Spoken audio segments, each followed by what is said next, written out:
So I know we got Apple Vision Pro now. We're all, balls deep into the future. Let's take a time machine. Where's the time machines at, right? We're going to take a time machine right now. We're going to go all the way back to April 2023 and redraft the 2023 rookies from a Dynasty Superflex perspective. We have drafted the 23 and the 24 class together, but we decided, you know what? Where does this 23 class stand? Let's redraft it. PPR, Superflex, non-tight end premium. I'll go first because in the last one, we had you go first, and it's a pretty no-brainer here at the 101. I'm going to take CJ Stroud off the board. What a rookie year CJ Stroud had. Have to keep in mind, obviously, his fantasy finish would have been better than quarterback 11 had he not gone down with that injury. But on a per-game basis, he averaged more points per game than Justin Herbert, Patrick Mahomes, Justin Fields, Jared Goff, Trevor Lawrence, Tua Tags, all in his rookie season. He gets to link up with Nico Collins and Tank Dell. I mean, this is a consensus. We're gonna grab CJ here in a Superflex league at the 101. The consensus 105 last year. The consensus 105. Who is now the consensus 101. Who would have thought there on CJ Stroud here at the 102? I think probably the biggest riser in all of fantasy football, league winning, broke records as a rookie at the wide receiver position. I think that's Puka Nacua.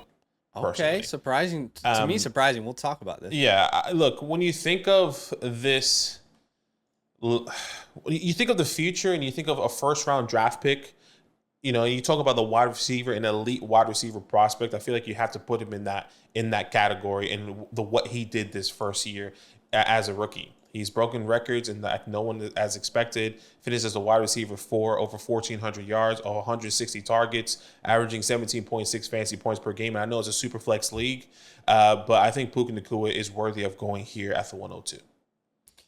I get you. In a super flex format, though, I love Puka. Y'all know that. I can't take him over Anthony Richardson. It would be A-Rich all day for me. That's fair. He was my next one there.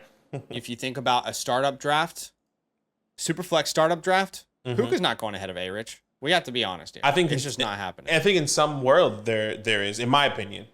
I don't think. I mean, maybe I'm wrong, but I just don't think that will happen. But A-Rich, I'll take him here at the 103.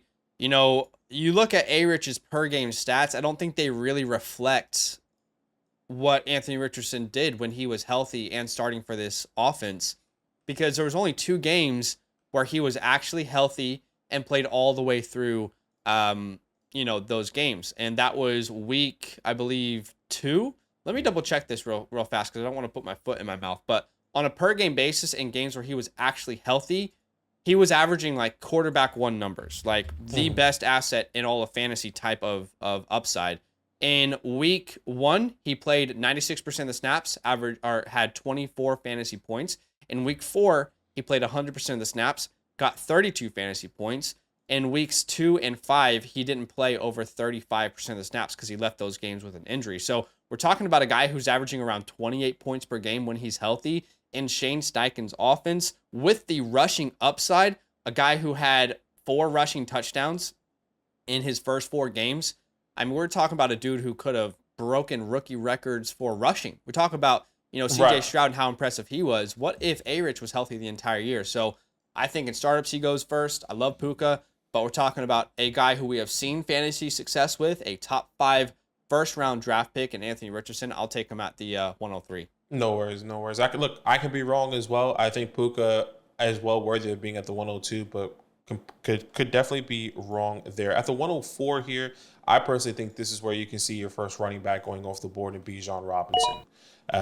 Bijan Robinson having I'm not saying underwhelming. It felt very underwhelming type of season because of all of this Arthur Smith nonsense personally, and he couldn't excel to what we were hoping and believing to do, but still finished as a top 9 running back this year, averaging 14.5 fantasy points, and now he is going to be utilized in this Atlanta Falcons offense with, Raheem Morris and the offensive Rams coordinator going to the Atlanta Falcons here.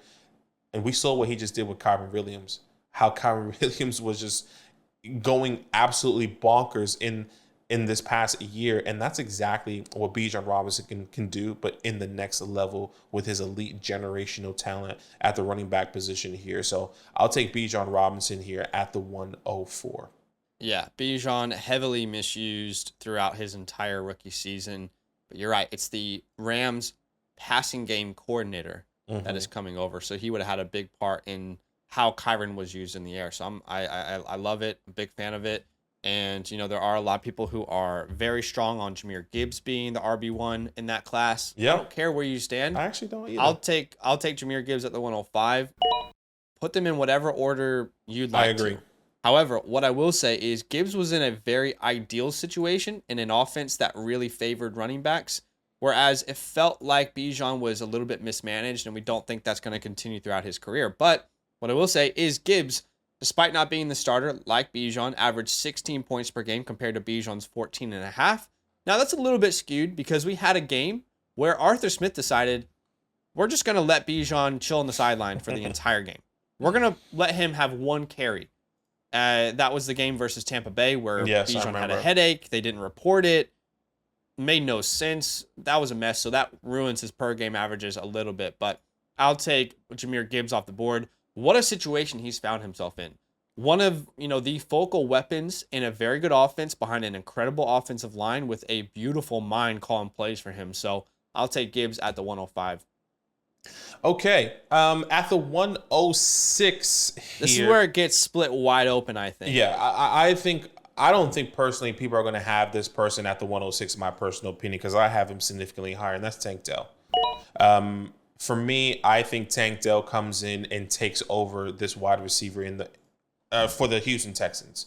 Both Zach and I were completely wrong on Tank Dell, and we put our foot in our mouth and look, hey, now we've changed course. He's one of the elite quarterback, and what he did in the first weeks of or the middle of the season where they really unleashed him, right? If he was on pace to be a top 10 wide receiver, if he didn't get injured in the second half of the season, and that's exactly what you want to see here. I understand that age is probably a factor, an older wide receiver, but still going to be producing fantasy relevant production week in and week out with an elite quarterback in CJ Stroud, who we're taking here at the 101. I think if I compare Tank Dell here at the 106 with CJ Stroud is exactly what I can do here, right? Averaging 15 points per game and was on pace, once again, to be a top 10 wide receiver finish, which we've seen already with, not seen, but really close with Nico Collins. He was finished as a top 12. So he would have had 2 top 12 wide receivers at the one in his first rookie year, which is crazy.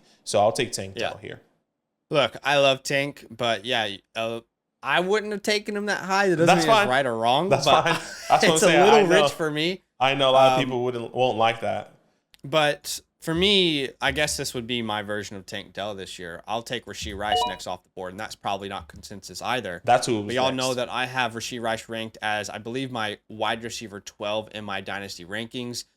A lot of people don't like to include any context when they talk about Rashee Rice. Rashee Rice was not a full-time starter until this team's bye week.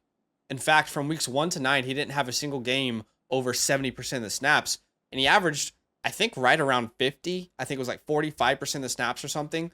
They have a bye week in week 10. It's not uncommon for rookies to get more and more involved as, the game plan continually develops around them. Bye week happens, then you can implement changes instead of kind of trying to catch your breath for every new matchup. They have a bye week in week 10. From week 11 onwards, Rashee Rice is a full-time player playing well above 85, 86, 87, I think 89% of the snaps. From week 11 to 17, because Rashee Rice did not play in week 18, they rested their starters. From week 11 to 17, Rashee Rice was the wide receiver 9.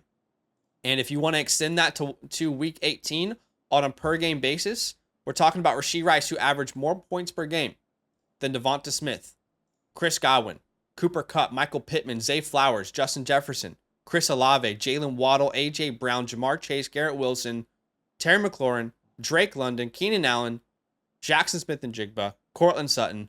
From weeks 11 onwards throughout the entire year, from that point onwards, he averaged more points per game than all those names, 17 PPR points per game. And in that time span, he was the focal piece of this offense. It wasn't Travis Kelce. Now, that's because Travis Kelce was shut down. I can understand the context there. Travis Kelce opened up the game for Rashee Rice, but Rashee Rice became the number one weapon connected to Patrick Mahomes. You know, so many times over the last couple of years, we kept saying to ourselves, what if this guy that the Chiefs drafted became Patrick Mahomes' favorite weapon? You don't have to ask what if, because we saw it with Rashee Rice in his rookie season. People are going to call him a gadget player. Well, Rashee Rice within an Andy Reid offense is thriving.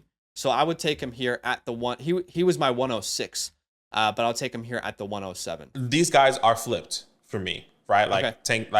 I think we view these guys similarly, just in different offenses, obviously, of course. I think with the respects of like what they're doing in a fantasy perspective. But yes, the Rashee Rice was my next player at the 107 here. At the 108, this is where I personally really struggled at this point in time, because there is a player that I wasn't necessarily high on. And I know you're pretty high on him. And I think this is where he can go with respect in my rankings. I still have concerns about him, but that is Devon Chain. I think he can start going here at the 108.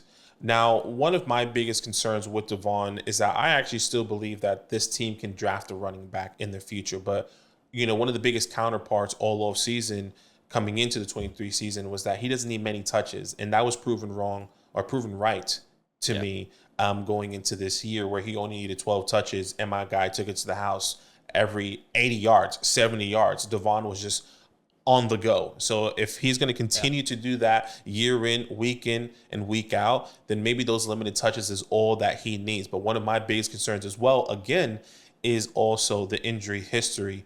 Not history, but just the consistent injuries that we've seen, right? Like, okay, can he stay healthy now? But I'm still going to give him his flowers at the 108. If you're telling me I can get someone that was, you know, breaking records as well in the backfield there for the Miami Dolphins, I'll take Devon Chain here.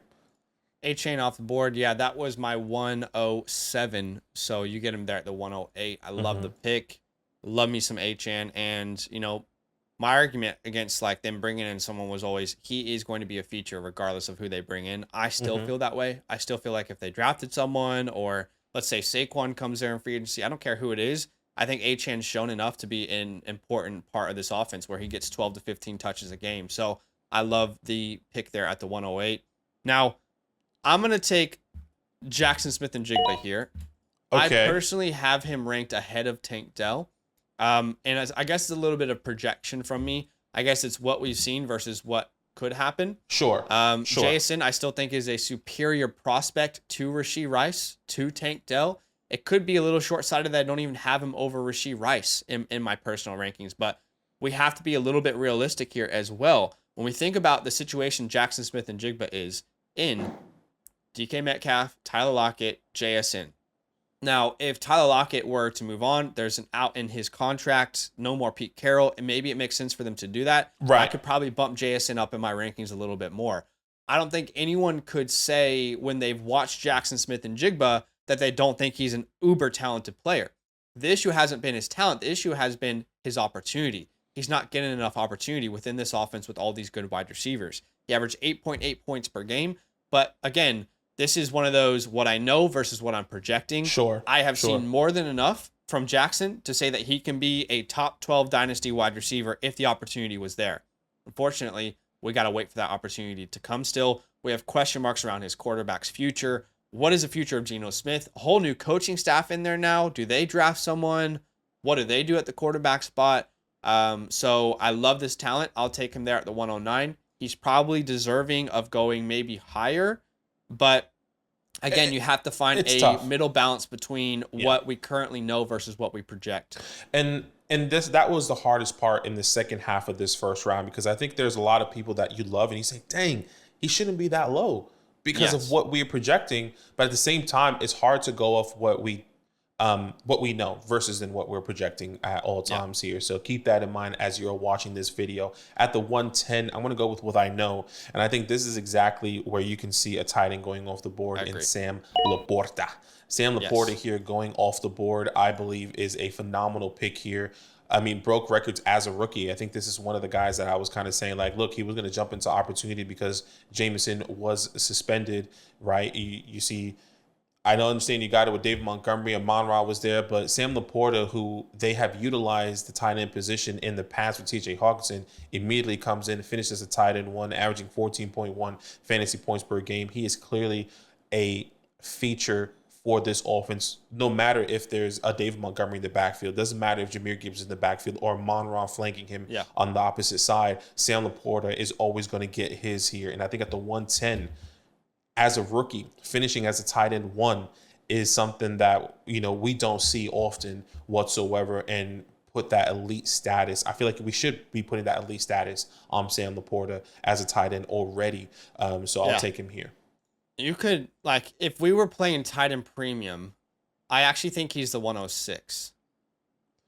Okay. Right after the running backs. Sure. Yeah. Sure. Yeah. I can see that. And you're right. It felt disrespectful to have him this low after he breaks all these records, but it is what it is. All right, at the 111 and the 112, I think there's two very obvious names, but I don't really mind what order you put them in. I'm gonna take Zay Flowers off the board next. He had I would say an up and down year, because how it started was so electric. Week 1, I think he had 11 targets. The way he was featured, we were like, oh damn. They're actually going to feature wide receivers in this offense. And then Mark Andrews gets healthy. The Ravens are in games where they're blowing people out. And Zay Flowers goes from, the number one weapon clearly to some games he has one target. And the Ravens win 40-12 or something, and he has one target. And you're sitting there like, damn, is this guy not just drawn up in the game plan every single week? Uber talented player. Y'all know we loved Zay coming out. He was one of our favorite late round picks because just no one put any respect on him. But finished wide receiver 30. That's still pretty good for a rookie season. Averaged just under 13 PPR points per game, which, by the way, is more points per game than Garrett Wilson last year, Chris Godwin, Terry McLaurin, Cortland Sutton, Deontay Johnson, T. Higgins. So he had an impressive season. It was just limited by the offense that he's in. And unfortunately, I think that might be...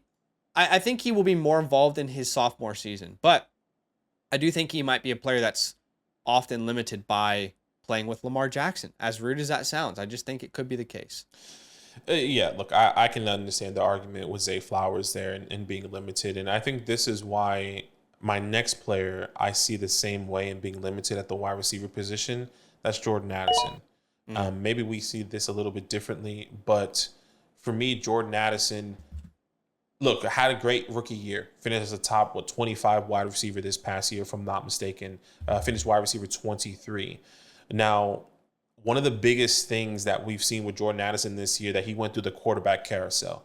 You saw Kirk Cousins, you saw Jaron Hall, you saw Nick Mullins, if I'm not mistaken. We also saw Josh Dobbs. He went through 4 different quarterbacks all in one season and was still producing week in and week out. But if you really break it down, there was really only 2 games he really produced. That was in week 7 where he finished wide receiver 1 and week 15 where he finished wide receiver 1. If I'm not mistaken, 2 games where he did not have Justin Jefferson. I think maybe week 15, I think that's when JJ potentially got back, but correct me if I'm wrong in the comments. I think he is limited because Justin Jefferson, we haven't seen too much of an opportunity with JJ in. And now you're talking about a new quarterback coming in. If that's not Kirk Cousins, is a little bit concerning if it's not Kirk Cousins, because we feel so confident in that. But the talent is there. The talent and the opportunity, the talent's there, but the opportunity is on the edge right now once JJ comes back. I would like to see him with JJ with the full season. But look, what he did this year was better than, I guess not. Let me not say better than what we're expecting. I would say underwhelming because of Justin Jefferson actually not playing and still only averaging 13 fantasy points per game.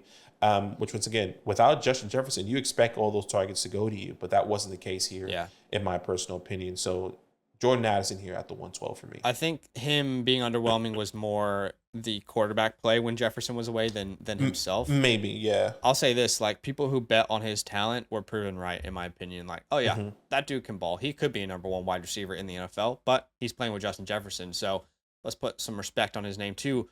I think, if I'm not mistaken, wasn't he tied for the most receiving touchdowns? He was 5th in touchdowns. Right. Okay, yeah. Yeah, he was fifth in touchdowns. But yes, he was tied with Amon-Ra and Courtland Sutton with 10 touchdowns. All right, we're going to get into the second round here. There's about to be some spicy takes, I'm sure. But just before we do, we want to let you guys know about something extremely exciting on the channel. We have just released version 2.0 of our 2024 rookie report.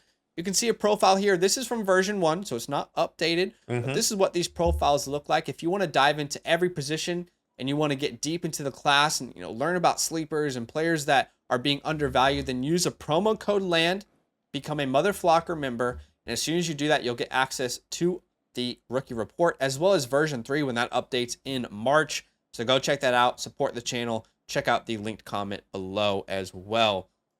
But with my next pick, I believe this is where another wide receiver comes off the board. Okay. Now, he didn't get the first round capital that the Addisons, the Flowers of the world got, the JSNs of the world got. But you can make an argument that down the stretch, he was better than JSN, better than Flowers, better than Addison for fantasy football.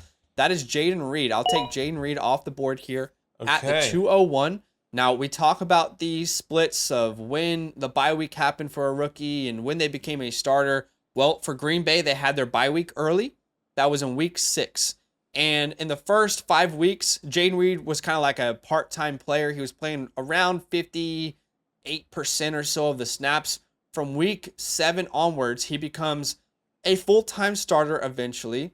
Now, he never played like 90% of the snaps or anything, but within that offense. Now, that had a little bit to do with Christian Watson's injury. But from week 7 onwards, this is a very large sample size. 12-week sample size for a rookie wide receiver. From week 7 onwards, Jayden Reed was the wide receiver 7. The wide receiver 7. 12-week sample size to end the year. The wide receiver 7. He finished higher from week 7 onwards than A.J. Brown, DJ Moore, Brandon Ayuk, Michael Pittman, Devontae Adams, Nico Collins, DK Metcalf, Calvin Ridley, Keenan Allen, Chris Olave, Jordan Addison. I mean, the list goes on and on and on. He was averaging over 15 points per game. Now, a lot of his production came through touchdowns, but they were using him in a very exciting way, like a Deebo Samuel light. They were using him in the run game, jet sweeps. He had some rushing touchdowns, and obviously super efficient in the air as well.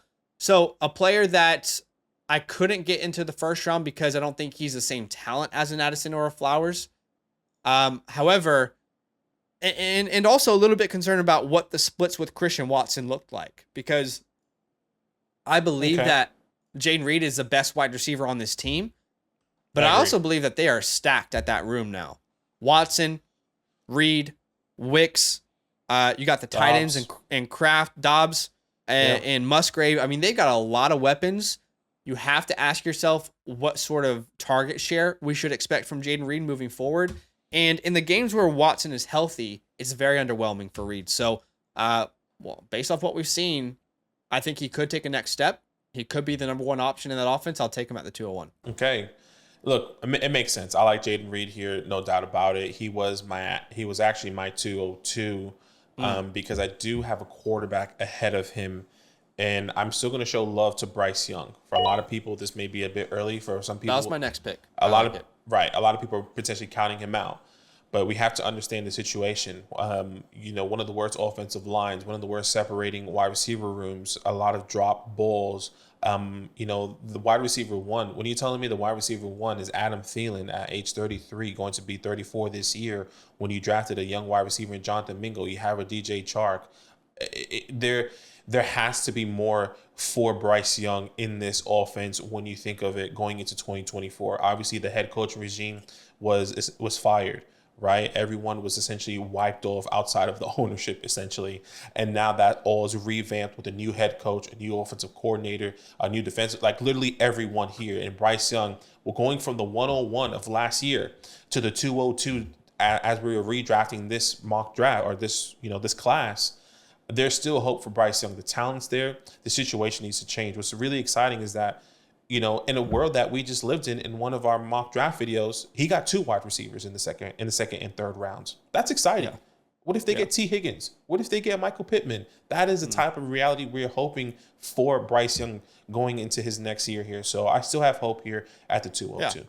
He would have been my next pick as well. I like it. In fact, let's keep going with quarterbacks. I'll grab Will Levis. Okay, yes, that's next as well. I'm not a Will Levis guy. I'm not. I don't want to be called a hater because I just drafted him. You can no longer call me a Will Levis hater. Okay. Mm-hmm. I took him there. I am very excited about the coaching change that they just made. Getting the OC for the Bengals, who, helped Joe Burrow develop and, kind of help that passing game take the next step. What could he do for Will Levis's game? Now, Will Levis cannot sense pressure to save his life. He just can't. He just cannot. My guy's taking smash hit after smash hit in the pocket. His offensive line isn't helping him, but we all saw the arm talent. This is a moldable ball of clay, and I'll take him at the 203 in a super flex league. Okay, at the 204, I'll go tight end here in Dalton Kincaid. I think this is where he can end up going for me personally. Yeah. I think his rookie year was a little bit overshadowed by, Sam Laporta coming into this year. Sam Laporta finished as a tight end 1. But if you take Sam Laporta out of this class, and I told you Dalton Kincaid finished as tight end 11, you say, well, that's good for a rookie. That's really decent, actually. Like, big time. That is something that we were hoping and expecting out of a tight end who's playing with Josh Allen. No question, we would love Dalton Kincaid, and maybe we take him higher because of the. I don't know. You think of what Sam Laporta has done, and you take that away once again. So Dalton Kincaid here, only averaging 9.4 fantasy points per game, really wasn't unlocked, I would say, until the middle to the second half of the season as well. So we really didn't get a full season of Dalton Kincaid getting full opportunity here. So maybe going into next year in 2024, we could potentially see that. So I'll take him here at the 204. All right, at the 205, let's talk about a player that you and I were wrong on. We just were. That is Tajay Spears. Okay, that was next year. I'll take him there at the 205. If I didn't say that right, 205. Mm-hmm. Now, what I will say is I have quite a few shares of Tajay Spears now because I bought him in season last year, just kind of thinking ahead of Derrick Henry's future. And I've brought a video before where I have claimed that this year's Rachaad White for me is probably Tajay Spears, a player who had a roll through the air and then his starter moves on the year after. And we're talking about when you compare those two names, Rachaad White and Tajay Spears' rookie seasons, eerily similar. The only difference is Tajay Spears had 70 targets compared to Rashaad's 58. And Rachaad was playing with Tom Brady, who's the check down king. So Tajay Spears has 70 targets in a part-time role in his first year. What could he do on the ground? Both third-round picks. I think it's exciting thinking about Tajay in this offense in year 2. A player we were wrong on. I guess you don't need ACLs. I guess you don't. It doesn't matter. Now, who knows what it means long term? I mean, does he get the starting role and then it's like, I can't handle the workload? We'll find out. But I got some stock of him for sure. All right, at the 206, somebody I was completely wrong on. I think I got a lot of hate on this in the fantasy community, and I still have hope. I'm pretty sure Zach doesn't have him here at the 206. Okay. But I'll put Quentin Johnston here. Okay. There is a couple different narratives that you can say. Yes, he had all of his opportunity. Yeah, Keenan Allen, that was hurt. Mike Williams, that was hurt. And he still didn't get the opportunity. Yes, that is a narrative. He got the opportunity. No, I'm saying he got the opportunity to be the wide receiver 1. I think there's also the second half of that where they just didn't give him the ball. I mean, when you're saying he got the opportunity, he only got 2 to 3 targets a game. So did he get the opportunity or didn't he get the opportunity? There's some games where he got more and he didn't do much with it. I completely agree. I think we need to see a bigger sample size of target share to Quentin, and maybe that is the problem. Maybe that's not the opportunity that we were hoping for. But with the new head coaching regime coming in and Jim Harbaugh, the offensive coordinator, this could be an exciting, maybe hoping of a revamp here. Do they go Brock Bowers and they get rid of Mike Williams? Quentin can still be some sort of a fantasy relevant wide receiver, especially when Keenan Allen leaves down the road. So this is more of a longer play now rather than something that's going to happen immediately. I still believe the talent's there. I think there should be more of a bigger target share. But yes, there's two sides of the coin there. He had no one around him. It was Quentin Johnston on the field without Keenan Allen, without Mike Williams. And what did my guy get? Absolutely nothing. So I see both sides, and I'm wrong, and that's okay. You talked about why didn't he get opportunities. I think targets are earned. I don't think he earned them. Maybe. I just don't think he earned them. By the way, the times that he was throwing the ball to, he had silly drops. He made silly mistakes. And yeah, we didn't expect him to come out of the gate strong, but I think it's really tough to watch what he did in his rookie year and be excited. I'm not saying that we can't be or anything, but his historical, if you look at rookie seasons historically, statistically, it's not, it's very bleak. Almost, Sure. You know, what he did this year.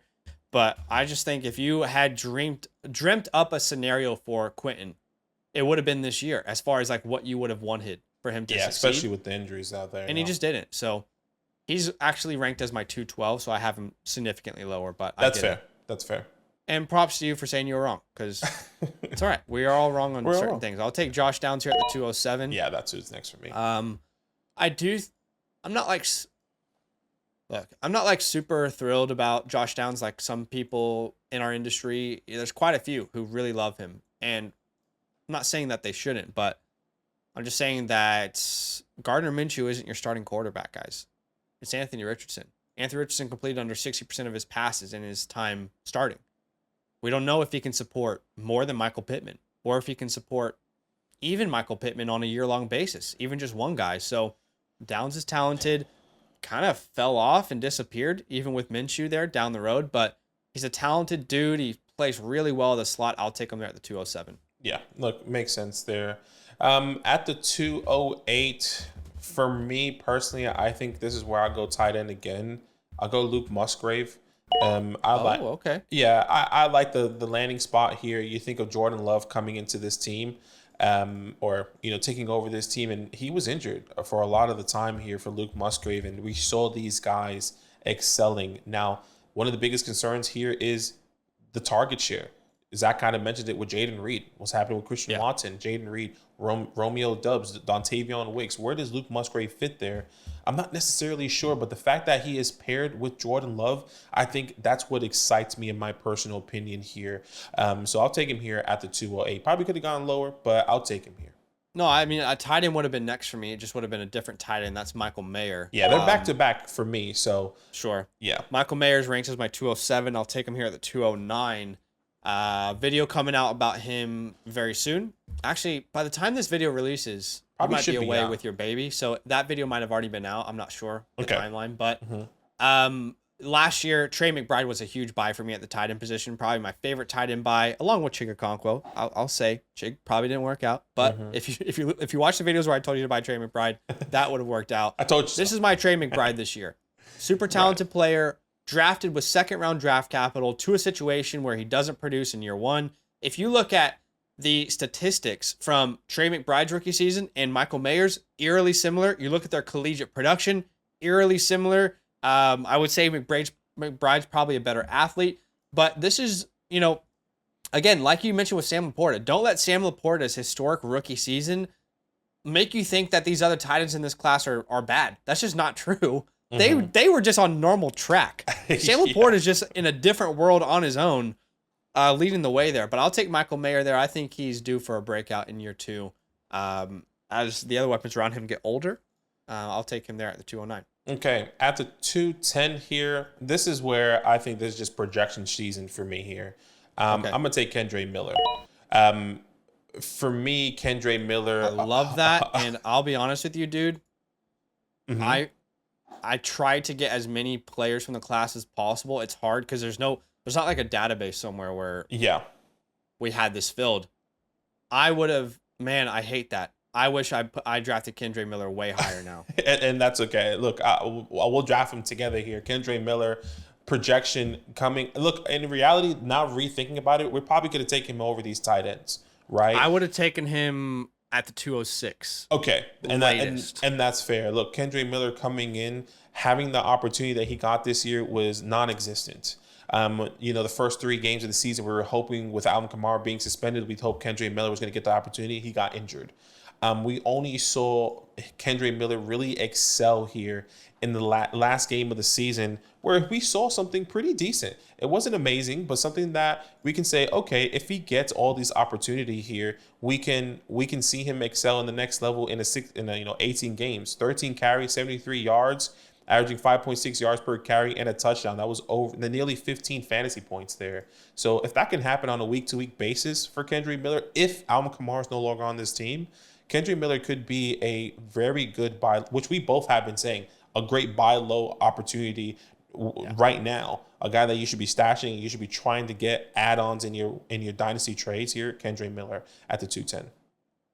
I'm so pissed at myself. Like, I'm genuinely angry at myself for not talking about him much earlier. But I'm glad you brought him up. It just blinked in my mind there. But this might surprise some people. Okay. This is ranked as my 209.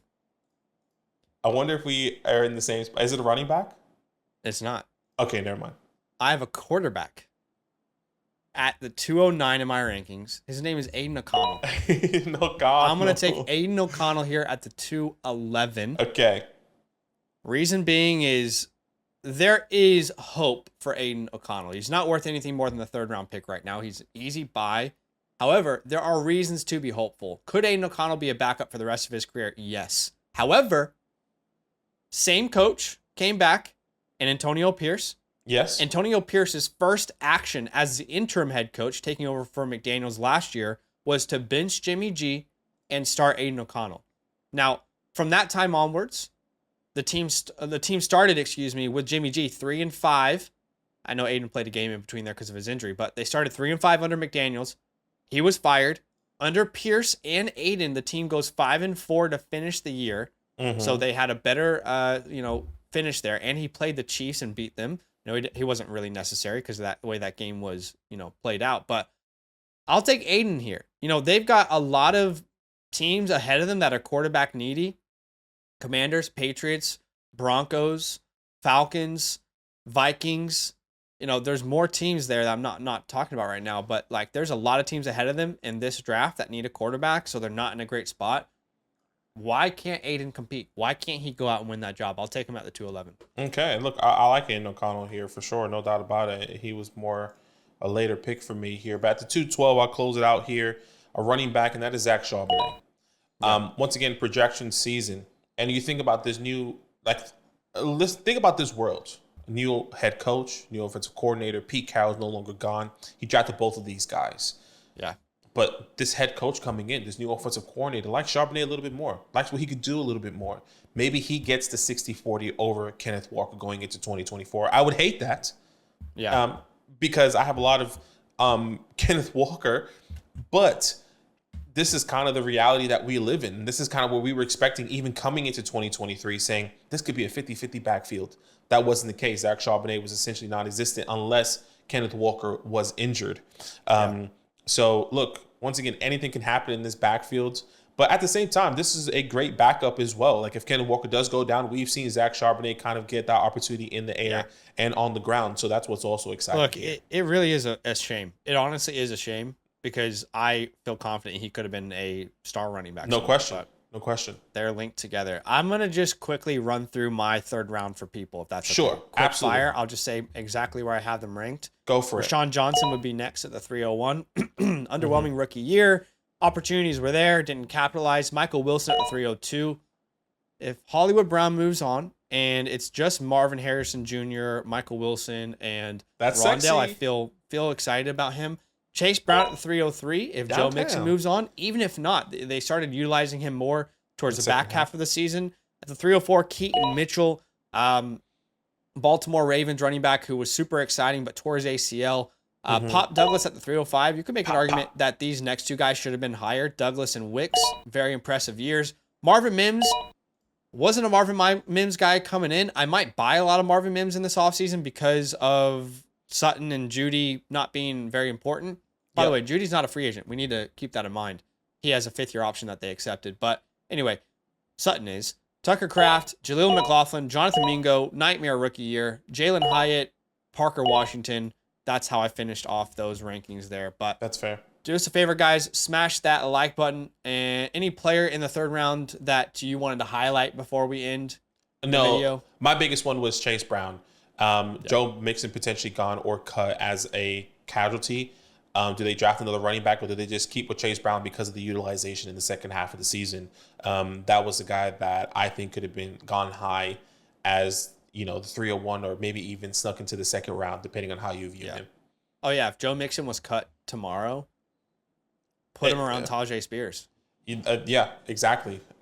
So, and I love Chase Brown coming out of Illinois. He had the opportunity. He knows how to handle a workload. If I'm not mistaken, he led the FBF in attempts on the ground. So that is exactly the type of player that I love. So Chase Brown downtown. Come on, baby. Love it, love it, love it. All right, guys, that is it for today. Thank you so much for watching the video. Smash that like button. We'll see you in the next one. All up. Now that those idiots are done talking, who needs some rankings? Hell yeah, I need some rankings. Then use promo code LAND, LAND, for 30% off any membership at flockfantasy.com. Oh. It's so easy. Even your grandma could scan that QR code right there.